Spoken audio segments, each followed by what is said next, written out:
Hi, this is Will from SANTI'S cap, and today I'm going to show you how to remove SANTI'S cap from your Jeep. It's simple. Some masking tape and a plastic pry bar. Do not use metal, only plastic. Cover the area around the cap with some masking tape. So we grab some tape and put it around the cap like this. It won't have to be a lot of tape. It's just enough to cover the area so you don't scratch the paint.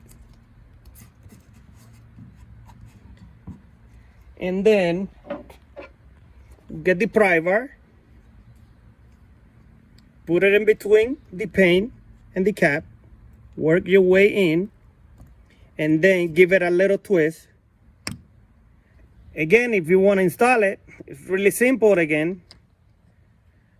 Just put it in the bottom first and then work your way up, applying pressure in until you hear the click. Thank you for watching.